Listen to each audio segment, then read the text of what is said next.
Good morning, good afternoon, good evening. This is Professor Sistrunk, and it is time to start digging into the labs and also the packet tracers.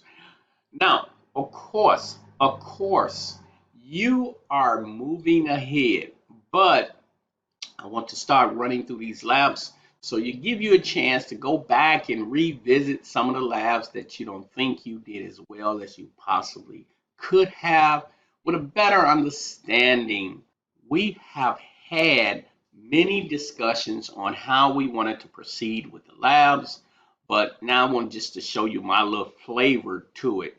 In this particular lab, which is titled, of course, 1.5.7 Packet Tracer Network Representation.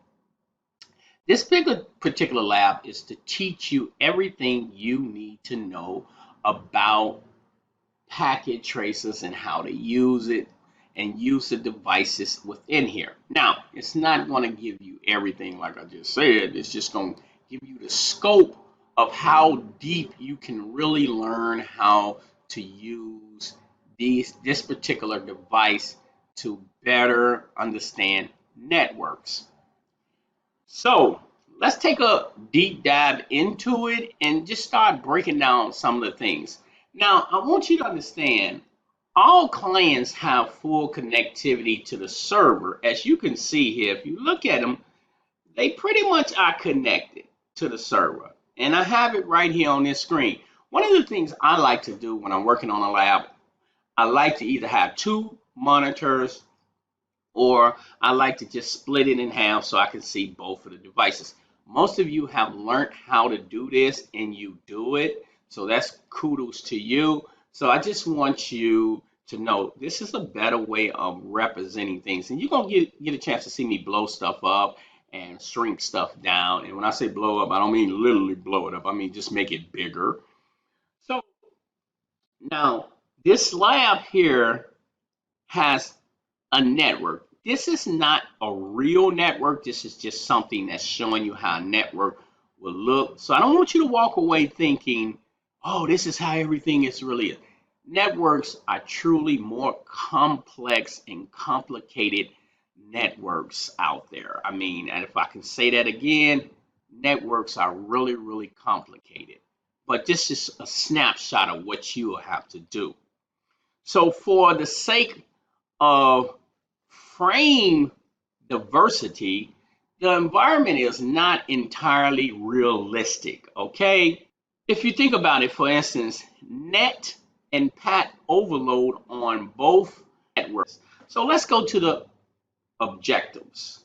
One of the things I also want to point out is, which I teach you in the class, is once you put your mouse pointer over anything, it can tell you the connections that you have in there on these devices. So make sure you do that just to see what type of connections. Like on this particular cell phone right here, and I'm gonna blow that up so you can see it better. On this particular cell phone, you can see if I come here and put my mouse pointer over here, it's gonna show you the gateway, the DNS server. It's gonna show you the IP address that's being issued out to that cell phone, or so you can see it's a lot of things going on in this particular network. So it says here over here on the objectives. What is the objective? Remember, everything has a topology, everything has an objective, and we want to make sure we understand what we're doing in order to be able to do it. And you want to remember this. So our particular objective in this particular lab, or excuse me, packet tracer, the network model in this activity incorporates many of the technologies that you will master in your CCNA studies. It represents a simplified version of how small or to medium-sized business networks might look. So let's get clarity here. This is just giving you a bird's eye view of how a network will function. So just imagine, you just want to see what's going on within it. So feel free to explore the network at your own pace to learn as much as you possibly can. And if you complete the lab, go back and do it again just to make sure now that you have some knowledge, you can better do things. Okay, just a side note in this particular lab, it says it is not important that you understand everything you see and do in this activity. So feel free to explore. Don't get caught up with saying, I want to make sure I understand it. Sometimes I have students that try to be so perfect in this that they tend to lose the point of it. The point of it is for exploration purposes. Let's say that again. Exploration purposes. It is to give you a bird's eye view of the things that you can do in here. So don't get stuck here, which you haven't. Now, identifying common components of a network as represented in the packet tracer. This is step one. So you just want to be able to take a look at the different components in here. So it says list intermediate device categories. How many intermediate devices do you see in here? Well, let's shrink the screen down and take a look.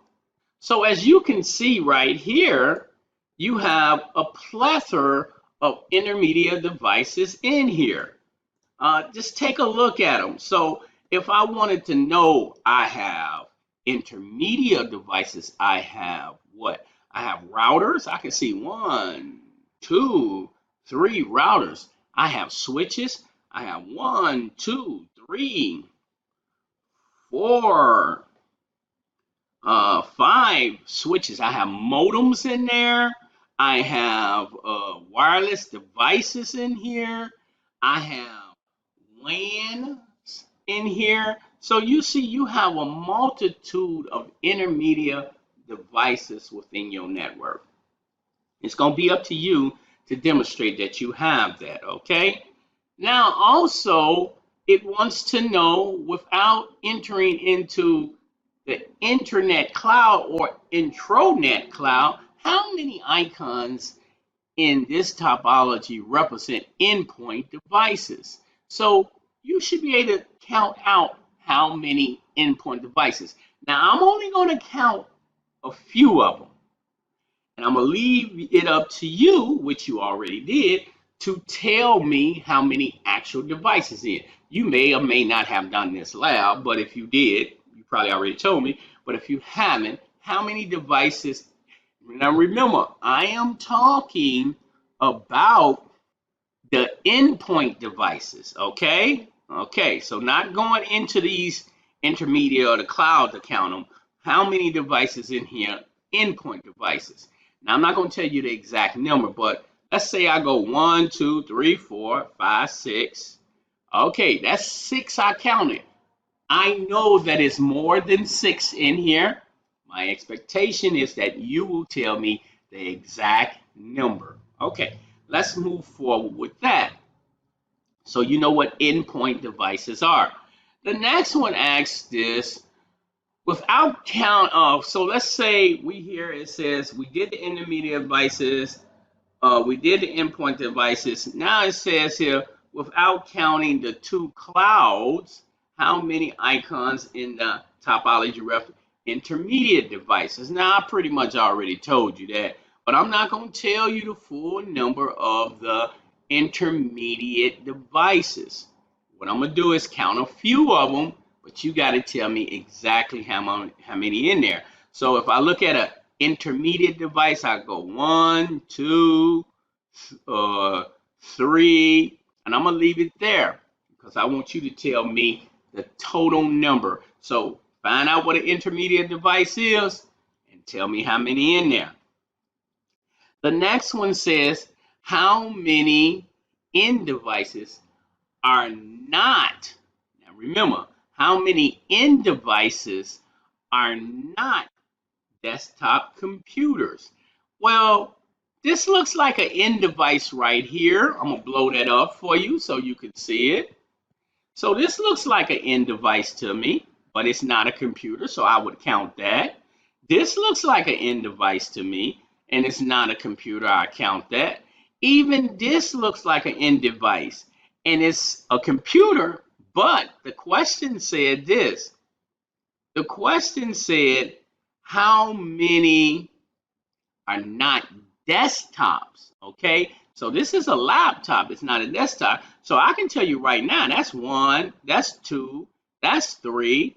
What about this here? Can that be considered a end device? That's not a desktop.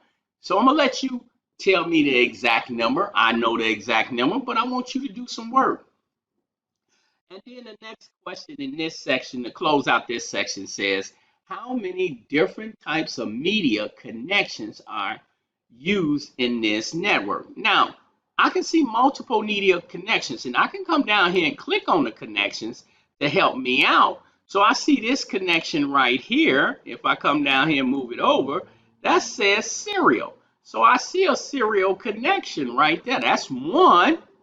Then also, I see these black cords, cables. What are they? I can come down here, move over, and see that that's a copper straight through.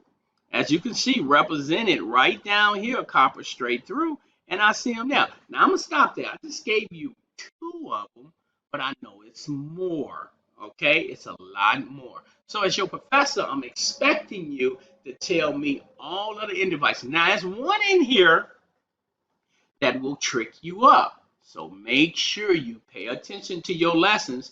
Remember the lecture I told you about. Okay, if you hear me drinking some, I'm drinking my coffee. You know this is morning time. Coffee, baby, coffee. Okay, let's move on. Okay, step two is just basically explain the purpose of the devices. So now this is when you get the chance to share your knowledge with me.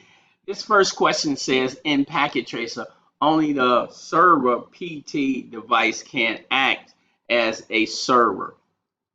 Desktop or laptop PCs cannot act as servers. Based on your studies so far, explain the client server model. You should be able to explain the client server model to any IT manager. In our modern networks, a host can act as a client, a server, or both. Software installed on the host determines the role it plays on a network. You should be able to point that out. So if you think about it, if I put software on a desktop computer that's network software, I can turn that desktop computer into a server. Servers are hosts that have software installed that enables them to provide information and services. So just remember that I can take this PC and turn it into a server. I wouldn't do that. That wouldn't be wise. That would not be smart, but I can. But this is what a server is. A server issues out special software to the other devices so it can give them the services that they need. That's what I should. Clients are hosts that have software installed that enables them to request and display information obtained from the server. So these clients are reaching to this server. So that's one of the questions that I expect you to know. You should be able to go into any interview and explain what a server can do. Okay. So it says here, list at least two functions of intermediate devices. Maintain information about what pathways exist through the network and internetwork. You should be able to explain that to me. So it's multiple things you should be able to tell me, but I just need you to list two of them. Remember, just two. Okay, and the next question is, list at least two criteria choosing the network media type. So why would you choose specific network media type? List at least two reasons why you would do that. So one, you could say the distance the media can successfully carry a signal. That's important. Let's say these two branch offices. This is the central office and this is the branch office. Well, what media would you choose to go from point A to point B? Okay. The environment in which The media is to be installed, what the environment. So why would I use fiber optics in this when I know that it'd be better to use coaxial or straight through? So just make sure you understand two definite reasons why you would do this. Remember, all this playing out for a reason so you can understand how these networks function and what's the purpose and the decisions why we make decisions to choose the different devices and medias that we use.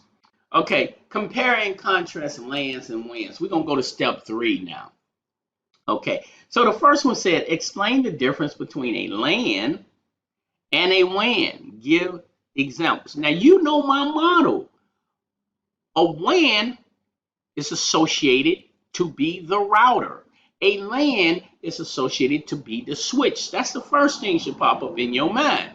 LANs provide access to end users in a small geographical area. A home office, a school are examples of LANs. WANs provide access to users in a wide geographical area. So I'm looking at whenever I want to go outside my organization, take a look at this. I'm going to use a WAN, which is the router, to transfer me outside the organization. But whenever I want to do things within my particular organization, just imagine this is the office and this is the only office I have. Well, I know that I'm going to use a LAN, which is the switches to do that work. So just remember that, okay? I've been expressing that to you a lot, but make sure you remember that. It also says in the packet tracer network, how many WANs do you see? Now I'm only going to count a few, but we know that is multiple in there.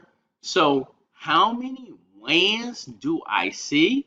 Well, how many routers do I see? Here go the hint, connected to transferring data outside the network. Don't look at all the routers. Look at what the router's function is, okay?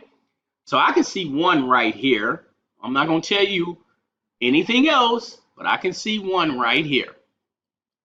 Okay, the next question then would be this.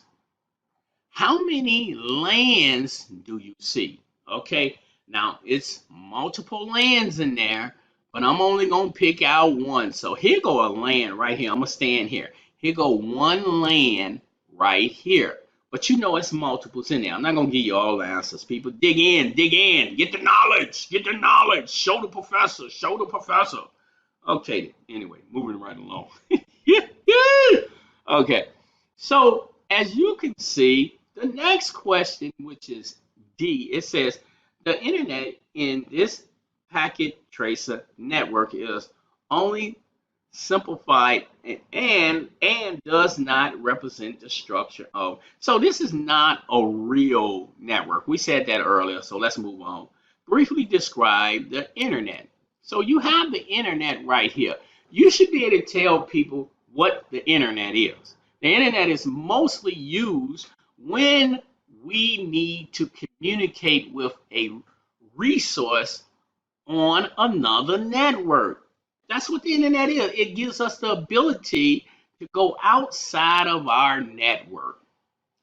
Now, so be able to express that. The internet is a global mush of interconnected devices. In here, it's multiple devices. And I would click on it. I want you to click on here and see all the things that's in there. But it's a whole lot of devices in there.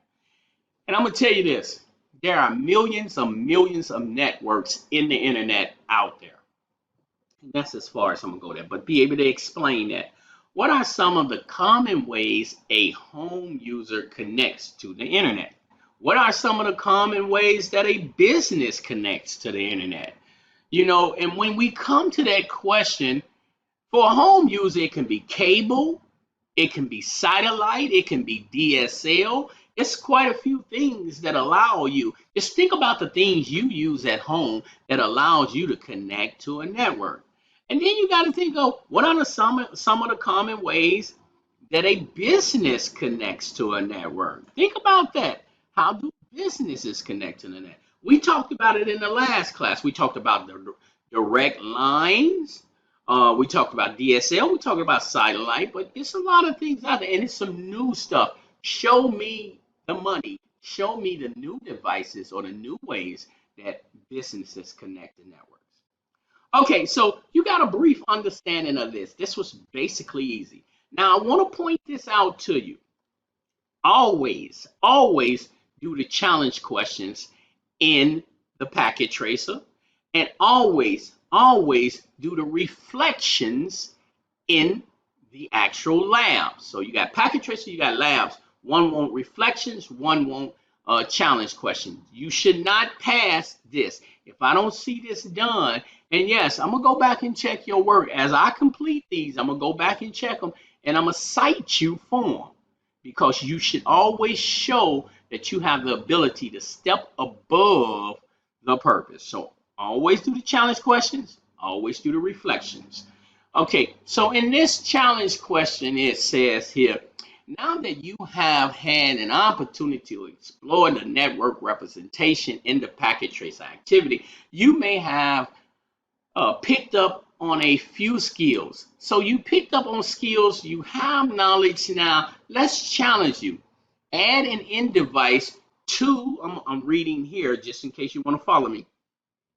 Add an end device to the topology and connect it to one of the LANs with a media connection. Always read the question all the way through, because I want to see all the things you do. What else does the device need to send data to the other end users? That's the first question. Can you provide the information? Yes, you can. Is there any way to verify that the correctly connected to the device? Is it a way to verify it? So let's say, for example, I come down here to my tools. I want to use, of course, in devices. I don't want to get carried away. Don't, at this point, don't go out there and try to use all these different technologies. Just focus on what you know right now. So I'm going to go ahead and grab this PC, and I'm going to set the PC right here. Okay, now I know I need to make a connection. The PC should be connected to the switch. So I'm going to come get my cables, which is right here, and then I'm going to click on this, of course, straight through, and go click here. Now I know that this is going to be a fast Ethernet, and it's 0, so I'm going to click on that. And then I'm going to come to the switch and click on that switch, and I'm going to choose 24 because that's just me. I'm just choosing what I want. In a real IT department, we have order, but for this example, I'm going to choose 24. Fast Ethernet 24. So it's connected, but is it really connected? Let's see. I'm going to put my mouse pointer over, hover over it. I see the link is up, Fast Ethernet up, but I don't see a gateway. I don't see a DSL. So let's check another one to see what they have. Okay, I can shrink this down. I really didn't want to open it up, but let me go ahead and shrink it down. Okay, I'm going to close it because I want to hover over it. If I hover over it, it tells me you have a gateway, you have a DSL, and you have IP address. So you see IP, Fast Ethernet 0 up, and then you see the gateway, and then you see the DNS server. Okay, if I said that wrong, I think I said something else, but we're going to go with DNS server. So I'm going to click on this here. I see it came up. And then I'm going to come here and shrink it down. I'm going to go to desktop, IP configuration. We already know this. Click on there. And I see that I got DHCP and I see I got static, but I don't have an IP address in there. I know that the server is giving IP addresses to the PCs and the other end devices. So I'm going to click DHCP. What do DHCP mean, people? You should know that. I'm not telling you. And then I see these connections here. Okay, so automatically I received IP addresses. So I'm going to close that. Now if I hover over it, I have an IP address, I have a gateway, I have a DNS. Okay then. So, in conclusion of this, I am not going to do the other ones. I'm going to let you do it because you want to gain this knowledge. You want to be able to do intermediate devices and you want to explore this packet tracer a little more and have fun with it, people. Remember, it's about developing your skill set. So, this is Professor Sistrunk, and this is the first lab I'm sending up, which is a packet tracer. I don't know why I keep calling it a lab. But I'm sending this up to you, and you're going to see one come to you every day now. It's time to hump time. Okay, lab up, people. Professor System, checking out.